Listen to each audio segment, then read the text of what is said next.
우리에게 좋은 일이 일어납니다. 우리 온 마음 다해서 하나님을 사랑하십시다. 지난 8일 목요일 진우부터 카톡을 통해서 재미있는 문자를 하나 받았습니다.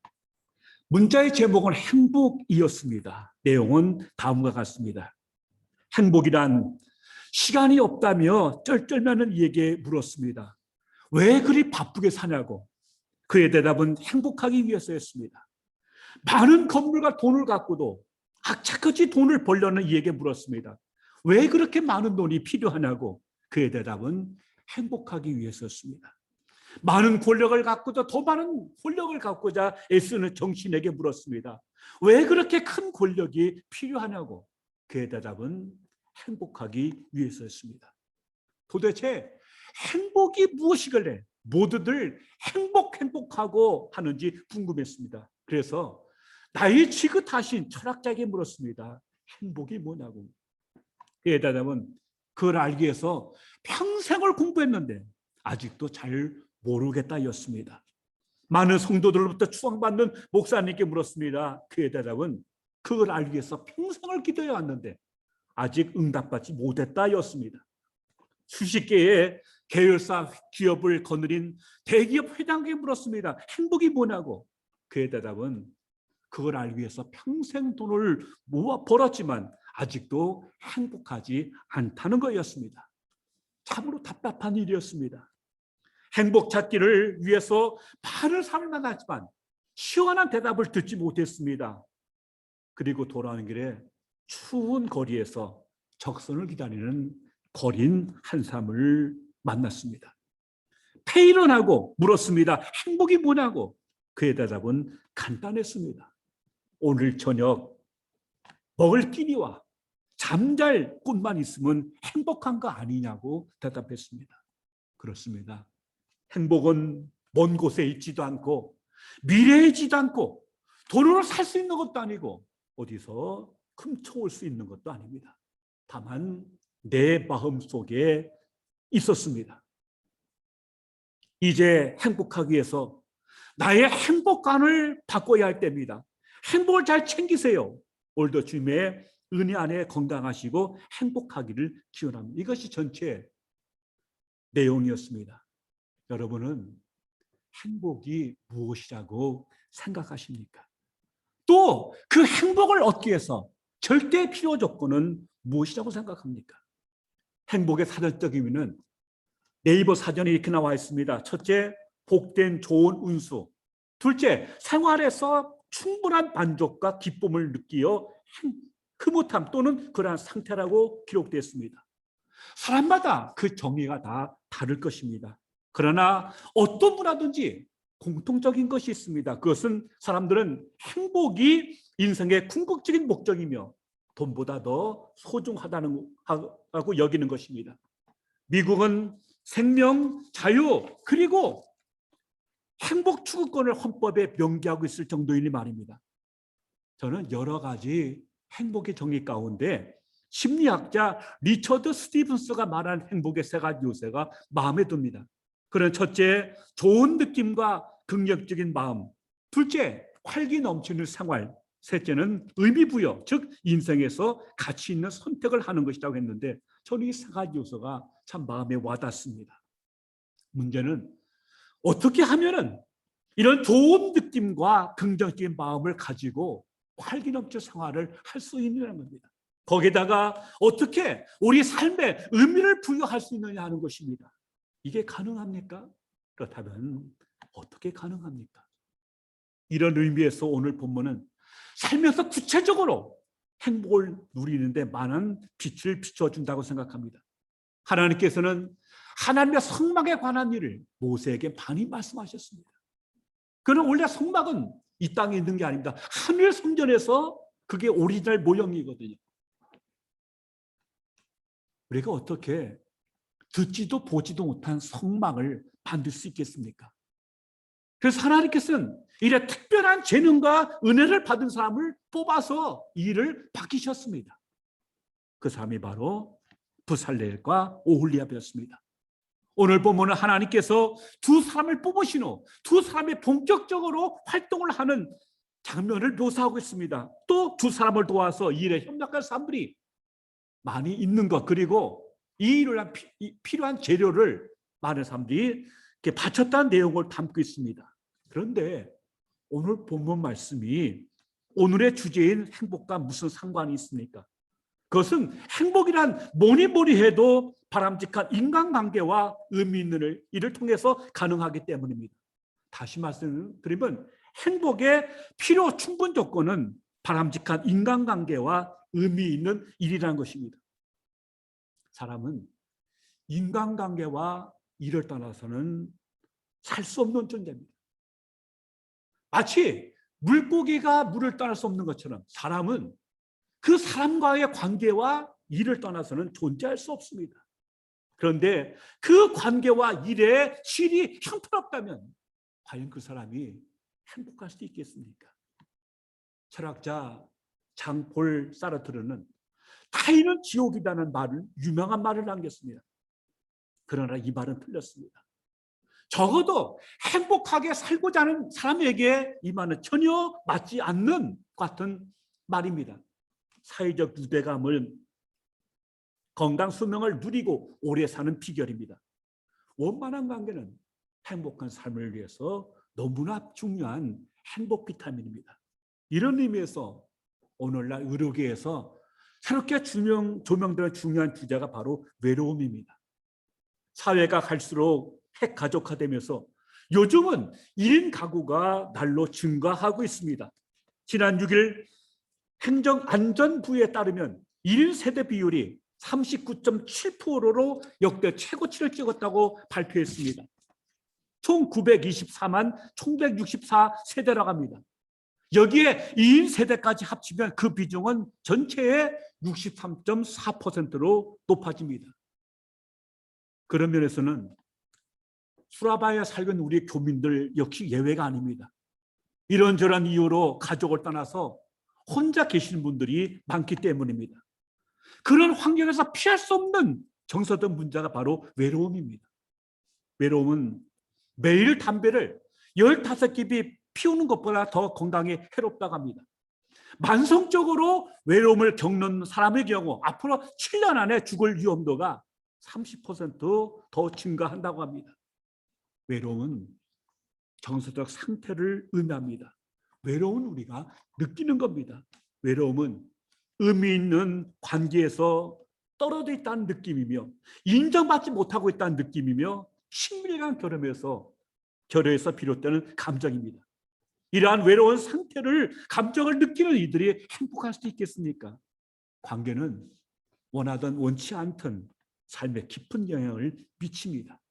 더욱 사회가 갈수록 단세포처럼 변화가면서 이는 피할 수 없는 주제입니다.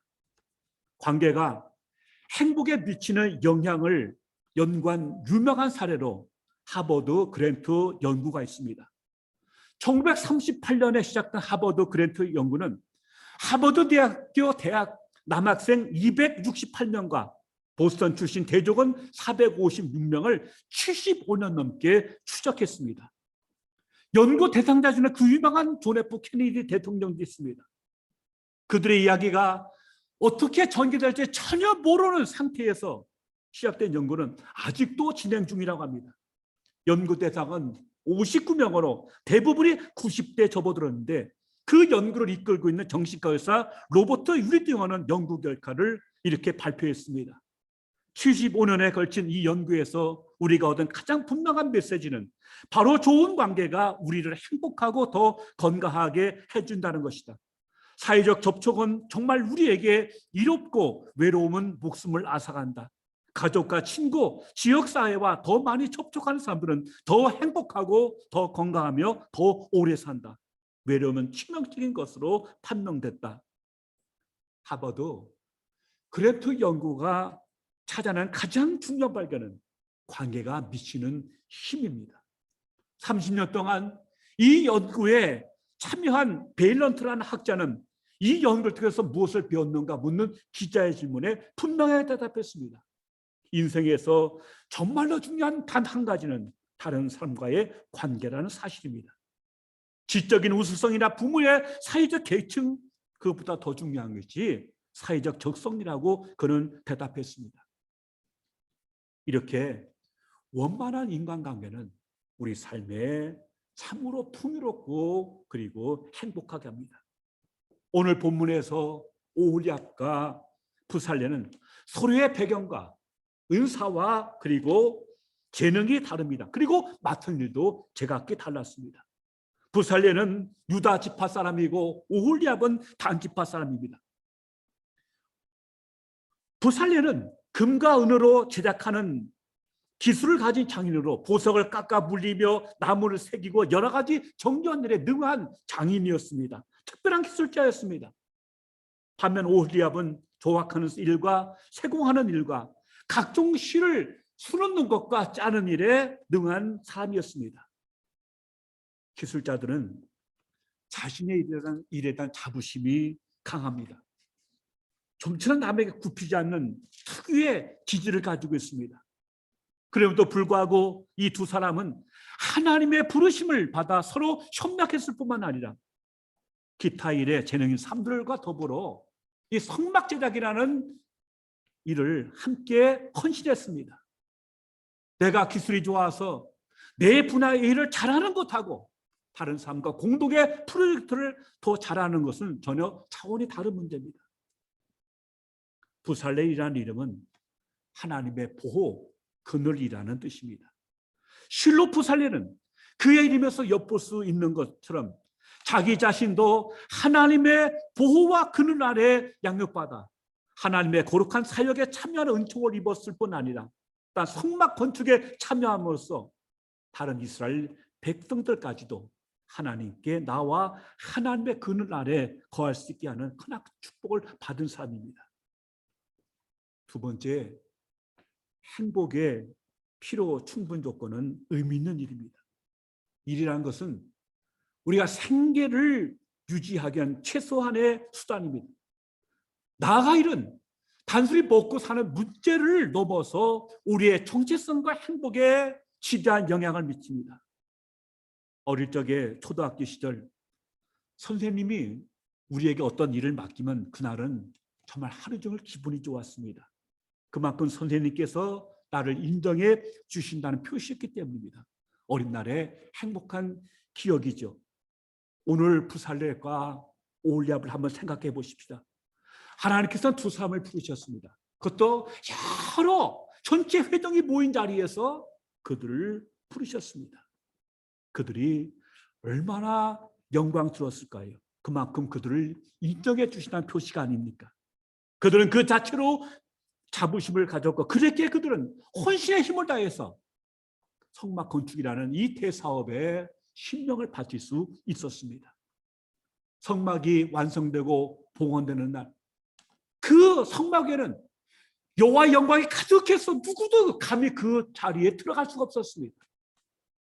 성막 가득한 영광을 밖에서 보면서 이 부살레과 오홀리압이 얼마나 가슴이 벅찼을까요? 얼마나 보람이 있었을까요? 두 사람뿐 아니라 그들을 도와서 함께 이 일에 참여한 모든 이들 역시 말할 수 없는 감격과 기쁨을 누렸을 것입니다. 여기에 또 하나 빠질 수 없는 사람들이 있습니다. 그것은 그 성막 제장을 해서 귀한 예물을 기쁨으로 드렸던 사람들입니다. 오늘 본문 3절 이하에는 성막 건축을 위해서 예물을 바치는 장면이 기록되어 있습니다. 그들이 이스라엘 자손의 성소의 모든 것을 만들기 위하여 가져온 예물을 모세에게서 받으니라. 그러나 백성이 아침마다 자원한 예물을 연하여 가져왔으므로. 그래서요, 오늘 3절부터 7절에 보면 아주 참 기가 막힌 장면이 나옵니다. 그것은 백성들이 너무 예물을 가져와서 그만 가져오라고 선포한 것입니다. 선박언니처럼 여러 사람이 한 마음과 한 뜻이 되어서 예물을 바치고 그 예물을 가지고 만들어가는 전체적인 작업을 통해서 아름답게 완성되었습니다. 점차 제 모습을 갖춰가는 성막을 보면서 그들이 얼마나 좋았을까요? 예물 드린 사람들 역시 성막에 봉헌설 때 그 성막 가득한 주의 영광을 보면서 참 마음이 기쁘고 보람찼을 것입니다. 저는 이제까지 여러 교회를 섬기면서 몇 번 섬기던 교회가 예배당이나 교육관을 짓는 예가 있었습니다. 근데 그때 한 번도 그냥 지나친 적이 없습니다. 몇 달치 사례비를 모아서 건축 헌금을 드리는가 하면 정 돈이 없을 때는 결혼 반지와 애들 돌반지까지 다 빼서 바친 적이 있습니다. 제가 어쩌다가 그 섬기던 교회 가서 그 세워진 건물을 보면요, 참 남모르는 기쁨이 있습니다. 마음이 뿌듯합니다. 참 보람이 있습니다. 여러분, 우리가 어떻게 해야 우리가 하는 일에서 의미와 보람을 누릴 수 있을까요? 오늘 현대인들의 마음의 질병은 권태와 무의미입니다. 직장도 사업도 연애도 사는 게 시들해져서 심지어 신앙생활마저 활기를 잃어버린 채 현대에는 무의미의 바다에 늪에 빠져들고 있습니다. 일을 하지만 왜 하는지도 모른 채 그저 밥 벌어 먹고 살기 위해서 하나의 수단으로 일이 전락되어서 그만 삶은 의미를 잃어버리고 말았습니다. 그럴수록 내가 필요 없는 존재, 쓸모없는 존재라는 그 느낌 때문에 점점 바닥을 치고 그 느낌에서 현대인은 결코 자유롭지 못합니다. 어쩌면 이것은 실제 우리의 삶이 그렇다기보다는 우리가 그렇게 생각하고 있기 때문인지도 모릅니다. 그래서 죽음의 수용수를 쓴 유명한 오스트리아의 정신과 의사 빅터 프랭크는 우리 각자는 극복해야 하는 내면의 수용수를 갖고 있다고 말했습니다. 다르게 표현하면 우리 생각의 감옥입니다. 그런데 문제는 정작 그 생각의 감옥은 우리 눈에 보이지 않는다는 것입니다. 우리는 우리의 일에 의미를 추구하고 잘못된 사고방식을 바꿔야 합니다. 그럴 때 내 스스로 세운 편견과 생각의 감옥에서 벗어나 자유롭고 활발한 삶을 회복할 수 있게 될 것입니다. 그러면 어떻게 해야 우리의 삶을 의미 있게 살아갈 수 있을까요? 다시 말해, 어떻게 해야 우리가 하는 일에 의미를 부여하고 뭔가 풍성한, 뭔가 풍요로운 삶을 살 수 있겠습니까? 첫째는 무엇보다 불평을 그만둬야 합니다. 솔직히 일을 하다가 보면 불평거리는 얼마든지 찾을 수 있습니다. 또 몰래 먹는 떡이 맛있듯이 뒤에서 뒷담화하며 불평하는 거 제비가 쏠쏠합니다. 그러나 그것은 순간일 뿐, 불평은 결국 자신의 경력과 인격을 훼손합니다. 자신이 하는 일 그리고 그 일과의 관계에서 의미를 빼앗아가기 때문입니다. 더 나아가 불평은 불평을 전염시킵니다. 요즘 코로나가 난리지만 인간에게 인간의 정서만큼 빨리 감염되는 게 없다고 합니다. 여러분, 왜 관계가 중요하고 인간에게 우리가 서로 불평을 하면 안 됩니까? 나와 주변을 불행하게 만들기 때문입니다. 연구에 의하면 내 친구가 행복하면 내가 행복해질 가능성이 15% 올라간다고 합니다. 친구의 친구가 행복하면 내가 행복해질 가능성이 10% 올라간다고 합니다. 친구의 친구의 친구가 행복하면 내가 행복해질 가능성이 6% 올라간다는 것입니다. 이만큼 정서는 파급력이 강합니다.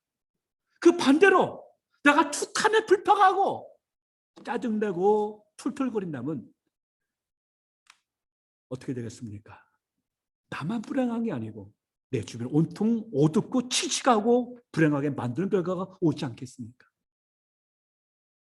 누구도 그럴 권리는 한 사람도 없습니다. 둘째는 자신이 하는 일을 소중히 여기고 그 일에 의미를 부여해야 합니다. 그리고 그 의미는 누가 대신 줄 수 없어요. 내가 스스로 찾고 내 일에 그 의미를 부여해야 하는 것입니다.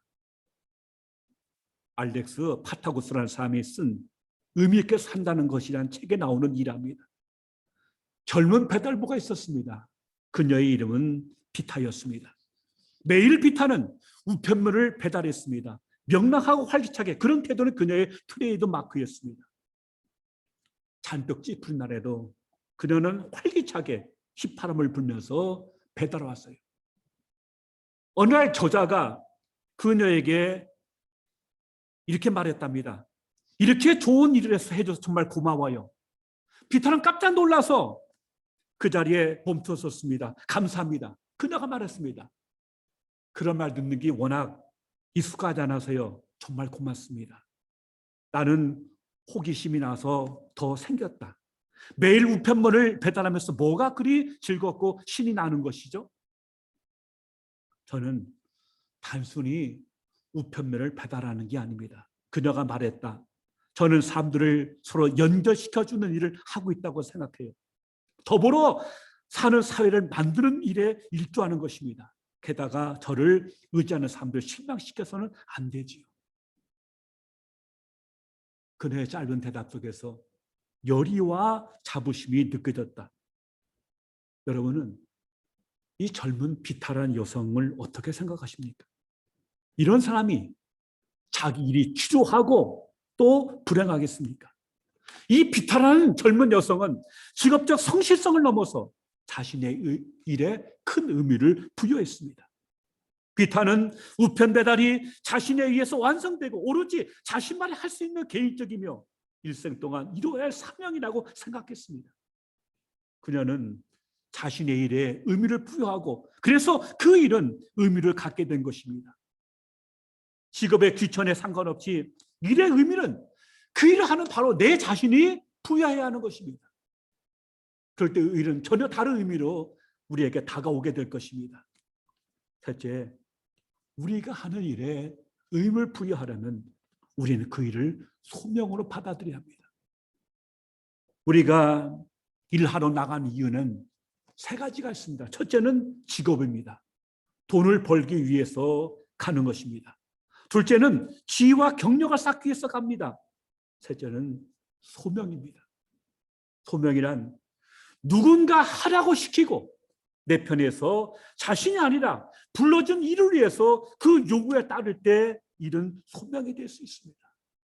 특별히 이 일을 하나님께서 내게 맡겨준 것이라는 의식이 있어야 합니다. 그래야 개인적인 이해를 초월해서 하나님을 섬기는 사명으로 일의 본질을 재설정할 수 있습니다. 이럴 때 일은 자기 완성의 도구이자 자기 실현의 수단이 될 수 있습니다. 그럴 때 일은 이웃을 섬기는 봉사가 되며 이 땅에 하나님 나라를 만들어가는 근본이 되는 것입니다. 여러분, 의미라는 것도 깊이 생각하면요.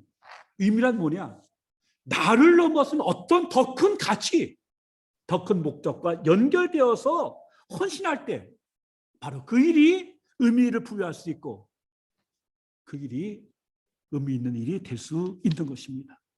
마틴 루터나 장 칼빈을 비롯한 종교개혁자는 목사나 선교사, 수도사 같은 이른바 성직뿐만이 아니고 세속적이라고 부르는 일들을 포함해서 노동이란 노동은 모두 하나님이 주신 소명이라고 보았습니다. 일이란 하나님이 인간의 수를 통해서 인류를 보살피고 먹이고 입히고 잠자리를 마련하며 필요를 채우시는 도구입니다. 우리가 일을 하는 순간 인간은 하나님의 손가락, 즉 하나님의 사랑을 주위에 전하는 일꾼이 됩니다. 이것이 노동, 일에 대한 성경적 사고입니다. 바로 여기서 청지기 사상이 나오게 되었습니다. 이런 시각으로 본다면 우리의 모든 일은 하나님이 내게 맡기신 소명이고 일 자체가 축복입니다. 일이 이웃 사랑의 수단이기에 우리는 일 자체도 탁월하게 훌륭하게 해낼 수 있어야 합니다.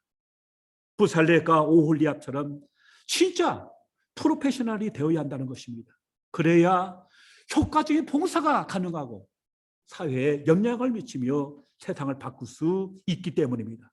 그것은 내게 주어진 작은 일에 착하고 충성된 마음이 되어 일꾼이 되어 최선을 다할 때 가능해집니다. 바울은 고린도전서 10장 31절에서 그런 정도 너희가 먹든지 마시든지 무엇을 하든지 다 하나님의 영광을 위해서 하라고 선포했습니다. 또한 골로새서 3장 23절에서는 무슨 일을 하든지 마음을 다하여 주께 하듯 하고 사람에게 하듯 하지 말라고 했습니다. 뭐라고 했다고요? 무슨 일을 하든지 마음을 다하여 주께 하듯 하고 사람에게 하듯 하지 말라고 했습니다. 성막을 건설하는 거창한 일뿐만이 아니고 우편물을 배달하든 지구의 한 모퉁이를 쓸어내든 그 모든 일에 이르기까지 그 일의 가치와 의미는 바로 내 스스로가 부여하는 것입니다. 감사한 것은 우리가 이런 마음으로 주어진 일에 최선을 다할 때 하나님께서는 그 일에 합당한 필요한 능력과 지혜와 영감을 부어주신다는 사실입니다. 오늘 본문에 부살렐과 오홀리압이 그렇지 않습니까? 하나님은 그들을 지명하여 불렀을 뿐만 아니라 그 일을 할 수 있는 능력과 지혜와 명철과 영감을 아낌없이 쏟아 부어 주셨습니다. 그래서 그들은 성막 건축이라는 같은 과업을 할 수 있었던 것입니다. 여러분, 일은 소명입니다. 축복입니다. 관계와 의미 있는 일, 거기에 위로부터 부어주시는 성령님의 영감과 지혜와 능력, 이것이야말로 행복의 필요 충분 조건입니다. 연일 코로나로 인해서 전 세계가 몸살을 앓고 있습니다. 온통 두려움이 세상을 뒤덮고 있습니다. 그러나 성경은 말합니다. 하나님이 우리에게 주신 것은 두려워하는 마음이 아니요 오직 능력과 사랑과 절제하는 마음이라고 말씀하고 있습니다. 요한일서 4장 18절은 사랑 안에 두려움이 없고 온전한 사랑이 두려움을 내어 쫓나니 두려움에는 형벌이 있다고 말씀하고 있습니다. 하나님은 오늘 우리 모두를, 여러분을 사랑하시고 눈동자처럼 지켜 주시고 계십니다. 코로나가 온 세상을 뒤엎고 난리를 쳐도 잠언 14장 27절에 이렇게 말씀하고 있습니다. 여호와를 경외하는 것은 생명의 샘이다. 사망의 그늘에서 벗어나게 하느니라. 아멘. 원만한 인간관계와 의미 있는 일, 그리고 성령님의 기름 부음을 통해서 비상하는 우리 모두가 되시기를 바랍니다. 원만한 인간관계와 의미 있는 일, 이 두 날개를 가지고 비상할 때 하나님은 날아갈 수 있는 힘과 능력과 은혜를 더하여 주십니다. 그래서 충만하게 사십시다. 인간의 충만한 삶이 하나님의 영광입니다. 오늘도 하나님은 시퍼렇게 살아계셔서 우리를 돌보시고 사랑하시고 눈동자처럼 지켜주십니다. 그 은혜에 힘입어서 오늘도 비상하는 우리 모두가 되시기를 주님의 이름으로 축원합니다. 기도하겠습니다. 아버지 하나님 감사합니다. 코로나로 인해서 온통 세상이 두려움에 짓눌려 있습니다. 하나님, 우리는 이것을 뒤집고 주의 은혜와 능력 가운데 이기게 하시되 특별히 원만한 인간관계와 의미 있는 일을 통해서 무엇보다 정말 성령께서 주시는 힘과 지혜와 영감과 은혜로 인해서 비상하게 하시고 날아오르게 하시고 승리하는 하나님의 삶들을 되게 하여 주시옵소서. 예수님 이름으로 기도하옵나이다. 아멘. 아멘.